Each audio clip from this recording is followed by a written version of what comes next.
Muito bem-vindo ao canal, eu me chamo Davi Cavalcante e hoje iremos falar a respeito da derrota histórica que o governo Lula sofreu com a indicação do Messias para o cargo de ministro do STF.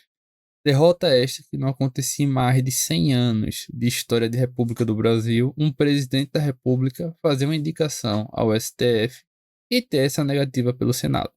Eu vou explicar do contexto atual a importância dessa derrota que aconteceu e o reflexo que está se desenhando para a eleição. Isso daí já é um sintoma do que a gente vai esperar em outubro. A partir dessa derrota, podemos interpretar do seguinte modo: o governo Lula está extremamente enfraquecido. E o outro ponto é o fato do governo Lula ele não ter atendido o desejo do Centrão e o Centrão reagiu a esse tipo de comportamento do presidente Lula.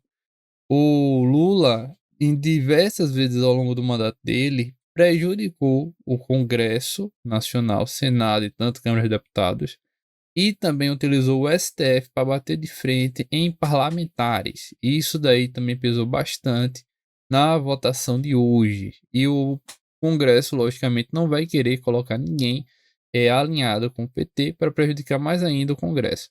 Um desses pontos que eu tenho a dizer é o seguinte: Lula colocou Flávio Dino, e Flávio Dino está perseguindo as emendas parlamentares, está batendo demais nos senadores e nos deputados, e isso, logicamente, desagrada a casa.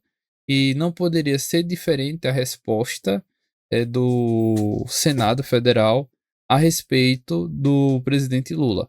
Isso daí é apenas um reflexo. O outro ponto também bem importante é o seguinte: a gente está há pouquíssimos meses, em torno de 6 meses da eleição, e isso daí vai naturalmente servir de termômetro para a eleição e está mostrando fragilidade do governo Lula. Um dos pontos aqui ó, que a BBC mostra é exatamente o que? A rejeição inédita em 132 anos. Não é normal uma rejeição dessa. O Zanin, ele simplesmente era o advogado de Lula nos casos que Lula estava sendo acusado de corrupção e passou e foi aprovado para ser ministro do STF. Isso daí é algo que, uma vez aprovando o advogado de Lula, que defendeu, sabe de tudo de Lula a respeito do que ele fez e deixou de fazer, lá no STF, o Messias, na teoria, deveria ser aprovado também, mas não foi o que aconteceu. É isso que eu estou pontuando a todos vocês e o impacto que vai trazer nas eleições de outubro. O ponto foi o seguinte também: foram 42 votos contrários e 34 a favor. O governo Lula ele está sinalizando que teve traição, que ele estava contando que ia ter a favorável dele em torno de 41 votos, 42, e teve exatamente o contrário, foram 42 contrários. Isso mostra que o Centrão abandonou Lula e nada mais é do que o Centrão ele não tem ideologia, ele vai pro lado que tá achando que é mais forte. E no cenário atual, o Centrão tá percebendo que Lula tá enfraquecendo, não tá com poder para se reeleger e tá correndo pro lado de Flávio Bolsonaro.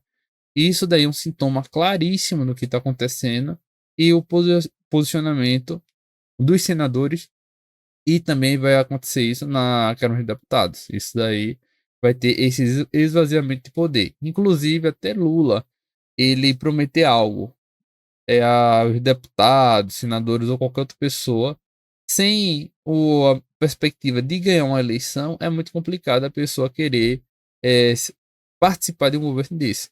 E isso daí é o que está se demonstrando. E um ponto também importante que estão dizendo que isso daí foi um impeachment de um ministro do STF. Tecnicamente não foi impeachment, mas isso daí foi uma negativa a colocar um novo ministro aliado com o PT no STF. Aí por isso que a direita está falando que foi um impeachment do STF, mas tecnicamente não foi. Por isso que eu estou mostrando as duas vertentes. Aí, se a pessoa quiser entender como impeachment, porque evitou que uma pessoa se tornasse ministro, é favorável ao PT, aí isso aí é uma interpretação extensiva. Mas tecnicamente não é um impeachment. O presidente, observa aqui, ó, Alcolumbre, ele é do PSD, de Minas Gerais. É um partido de centro. Ele não é de esquerda nem de direita. Ele tá para conseguir benefícios dos dois lados. Ele tranquilamente ele pode puxar pro lado do Flávio Bolsonaro. Ó, Davi Alcolumbre do União, que era a base do governo, e estava indicando esse Rodrigo Pacheco, que fez muita coisa a favor do PT para conseguir essa vaga ao STF. Inclusive, vestiu demais a camisa do PT e sofreu essa rasteira do PT com ausência de indicação e botando o Messias. Por que Lula colocou esse Messias? Pacheco fez tanta coisa pelo PT por Lula, por que botou Messias? Isso daí é uma resposta simples. Ele tem ligação histórica com o PT. Ó, desde pequeno ele é petista, digamos assim. Ocupou cargos importantes no governo petista, atuando como assessor parlamentar do senador Jacques Wagner. O que Lula estava querendo com a indicação dele? Ele não quer nenhuma indicação com riscos de se virar contra ele. Por isso que ele está radicalizando, digamos assim, e botando apenas pessoas 100% fiéis a ele, que ele vai estralar o dedo e essa pessoa vai fazer. É o que ele quer. Isso é a prova do que está acontecendo com Flávio Dino. Ele colocou Flávio Dino no poder para tá 100% alinhado com ele. Quando ele perde no Congresso, ele vai pro STF e Flávio Dino concede o que ele quer. Basicamente é isso. E também indicou o Zanin para o cargo de ministro, foi aprovado e alinhado a ele. Observe aqui a composição do STF. O correto era ter essa composição 11 pessoas, 11 ministros. Como Barroso renunciou, abriu uma vaga e está tendo essa eleição para preenchimento dessa vaga. O primeiro passo é o quê? Esse faquinho daqui, ó, ora ele pende pro lado de Lula, ora pende por um lado mais, digamos assim, neutro. Ele depende da situação. Gilmar Mendes, ele vota muito a favor de Lula. Carmen Lúcia também. Dias Toffoli, eu preciso nem comentar que ele tá envolvido naquela situação, tá sendo acusado do resort. Fux é contrário a Lula. Alexandre de Moraes dispensa comentário, é favorável. Nunes Marques, contrário. André Mendonça, contrário. Esses daqui, ó, foram nomeados por Bolsonaro, quando estava lá, 2 ministros. O resto, Bolsonaro não nomeou e tem o percentual altíssimo nomeado do governo Lula. Zanin e Dino, observe a composição. 2 aqui, ó, favorável a Lula. 3 com Alexandre de Moraes, 4 com Dias Toffoli, 5 com Carmen Lúcia, 6 com o Gilmar Mendes. E esse sétimo daqui, o Fachin, ora ele é a favor, ora ele, digamos assim, se abstém. Aí por isso que o STF é tão forte e basicamente tudo que o PT coloca no STF dá certo. E também é um dos fundamentos que o Bolsonaro ele já entrou no julgamento do STF sabendo que estava condenado. Ter de 10 pessoas, 6 a favor dele, já é maioria. E o que ele botar vai ser aprovado. Por isso, a importância do STF. E o outro ponto também que eu vou abordar para resumir esse vídeo para não ficar muito longo é o fato de que para impeachment do STF, para um Flávio Bolsonaro ele assumir a presidência e dar uma reformulação no STF, ele precisa de 54 senadores.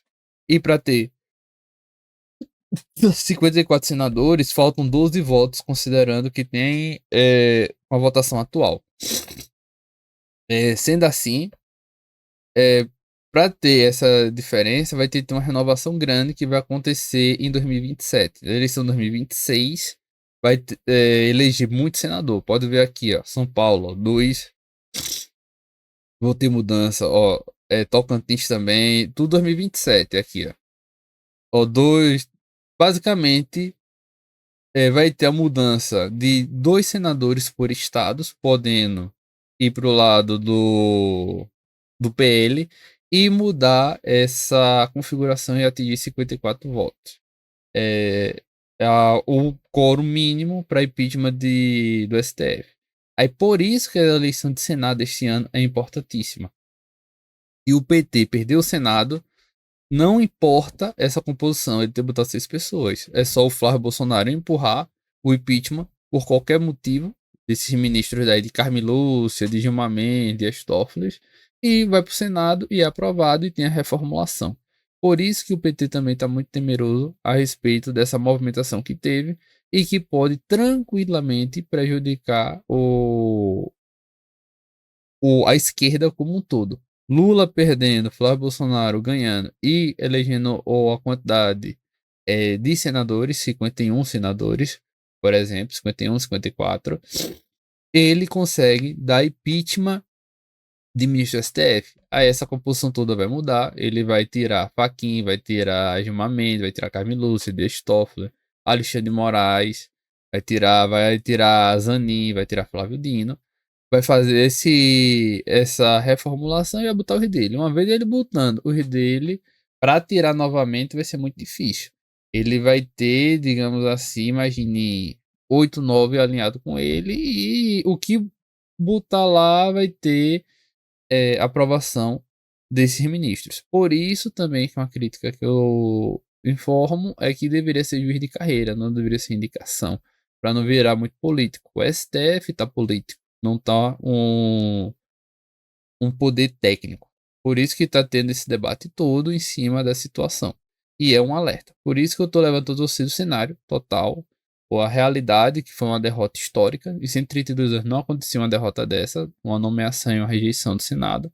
O segundo ponto é o enfraquecimento do governo Lula. O Centrão está abandonando e considerando que o Lula perdeu. Ele está chegando fraco na eleição de outubro. E o terceiro ponto é se o Flávio Bolsonaro for eleito e conseguir eleger mais de 51 senadores, ele pode reformular completamente o STF. E isso é um ponto de alerta para a esquerda e um ponto também de alegria para a direita. Depende do lado que você esteja. Mas essa é a realidade que eu estou dizendo e mostrar a todos vocês para mostrar a importância da eleição de 2026. E vai ter a mudança de 2 senadores por estado. Aí isso daí, se o PL ele nadar de braçada nessa eleição, simplesmente pode ter muita movimentação em 2027 favorável à direita. Eu vou ficando por aqui. Eu peço que todos comentem, compartilhem e divulguem esse vídeo para chegar no máximo de número de pessoas possível. Muito obrigado a todos e até a próxima.